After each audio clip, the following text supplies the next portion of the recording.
तो students next topic है हमारा एसिड बेस एंड सॉल्ट से पीएच वैल्यू और पीएच स्केल। अब सबसे पहले पीएच होता किसके लिए यूज़ है? PH is used to measure the degree of acidity and basicity of the solution. PH हम किसके लिए यूज़ करते हैं? कोई भी सॉल्यूशन हमारा कितना एसिडिक है, कितना बेसिक है, उसको मेजर करने, उसकी डिग्री को मेजर करने के लिए यूज़ करते हैं। पीएच की अगर डेफिनेशन की बात करें तो हम उसको कैसे डिफाइन कर सकते हैं? PH is defined as the negative algorithm of concentrated hydrogen ion. कैसे डिफाइन कर सकते हैं उसको? Negative algorithm, negative logarithm of concentrated hydrogen ion, of concentrated hydrogen ion. अब पीएच वैल्यू बेसिकली उसकी रेंज क्या होती है? 0 to 14 के बीच में लाई करती है, जिसमें अगर आपका सॉल्यूशन एसिडिक है, अगर आपकी वैल्यू 0 to 7 के बीच में लाई कर रही है तो हम उसको क्या बोलेंगे? एसिडिक। और अगर 7 to 14 के बीच में लाई कर रही है तो हम उसको क्या बोलेंगे? Basic solution. ठीक है। अब एवरीडे लाइफ में पीएच वैल्यू की क्या इंपॉर्टेंस होती है, क्या ज़रूरत होती है हमको? फर्स्ट पॉइंट है पीएच ऑफ सॉइल। अब सॉइल में क्या ज़रूरत पड़ेगी? अगर सॉइल की पीएच वैल्यू 7 से कम है, मैंने वही बताया, अगर किसी की भी 0 to 7 के बीच में लाई करेगी तो वो क्या होगा? एसिडिक। और 7 to 14 के बीच में लाई करेगी तो वो क्या होगा? बेसिक। अब यहाँ पे बोल दिया अगर पीएच वैल्यू सॉइल की 7 से कम है तो वो सॉइल क्या होगी? एसिडिक। और अगर पीएच वैल्यू 7 से ज़्यादा है तो वो क्या होगी? अल्कलाइन सॉइल कहलाएगी। अब एक जनरल होता है इसमें कि अगर सॉइल की पीएच वैल्यू बेसिकली 6 और 7 के बीच में लाई करती है तो वो सॉइल बहुत अच्छी सॉइल मानी जाती है। उसमें सारे न्यूट्रिएंट्स अवेलेबल रहते हैं जो एक प्लांट को ग्रो करने में ज़रूरत होती है। तो बेसिक रेंज सॉइल की फर्टिलिटी के लिए, प्लांट ग्रोथ के लिए कौन सी अच्छी रेंज है? अगर उसकी पीएच वैल्यू 6 और 7 के बीच में लाई करे तो वो सॉइल बहुत अच्छी है, उसमें सारे न्यूट्रिएंट्स अवेलेबल। तो ये तो हो गया हमारा पीएच ऑफ सॉइल। नेक्स्ट है हमारा पीएच इन डाइजेस्टिव सिस्टम। अब डाइजेस्टिव सिस्टम में क्या क्या ज़रूरत पड़ती है? आपको पता होगा जब भी हम खाना कंज्यूम करते हैं तो हमारे स्टमक के अंदर हाइड्रोक्लोरिक एसिड डेवलप होती है। अगर वो खाना हमारा प्रॉपरली डाइजेस्ट नहीं हो पाता, मतलब इनडाइजेशन है हमारे में, तो जिसकी वजह से क्या होगा?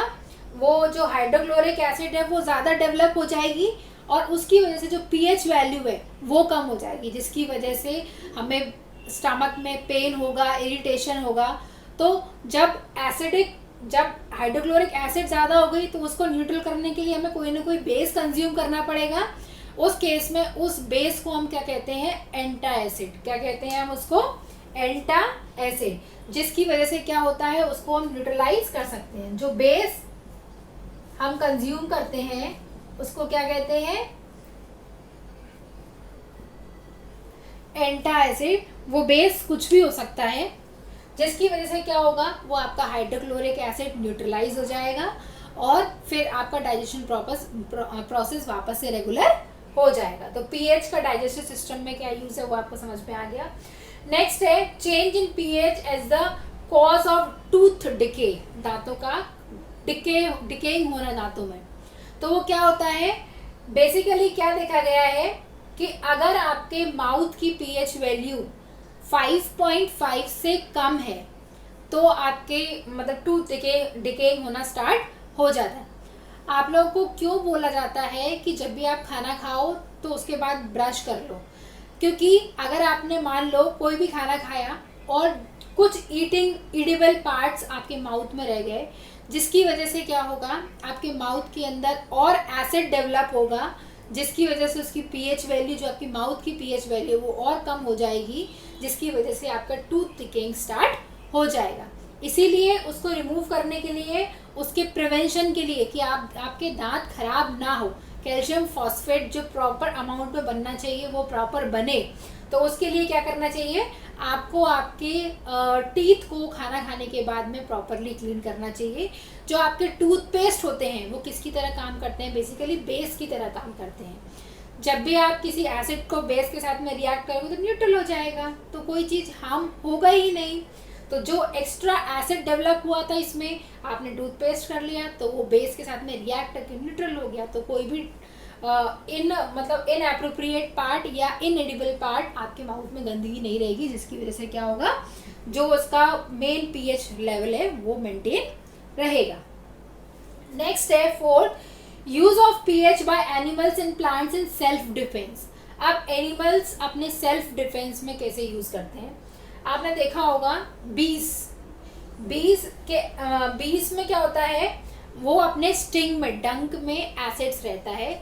आपने देखा होगा जब भी कोई बी आपको बाइट कर लेती है, काट लेती है, तो आपको बहुत जहरीला, जलन ऐसा फील होता है। तो क्यों होता है वो, क्योंकि उनके स्टिंग में क्या होता है, एसिड्स प्रेजेंस होते हैं, जिसको न्यूट्रलाइज करने के लिए आप माइल्ड बेस का यूज कर सकते हो, जैसे कि बेकिंग सोडा। अब ये बेकिंग सोडा क्या होता है, कैसे बनता है, इसका हम नेक्स्ट वीडियो में पढ़ेंगे।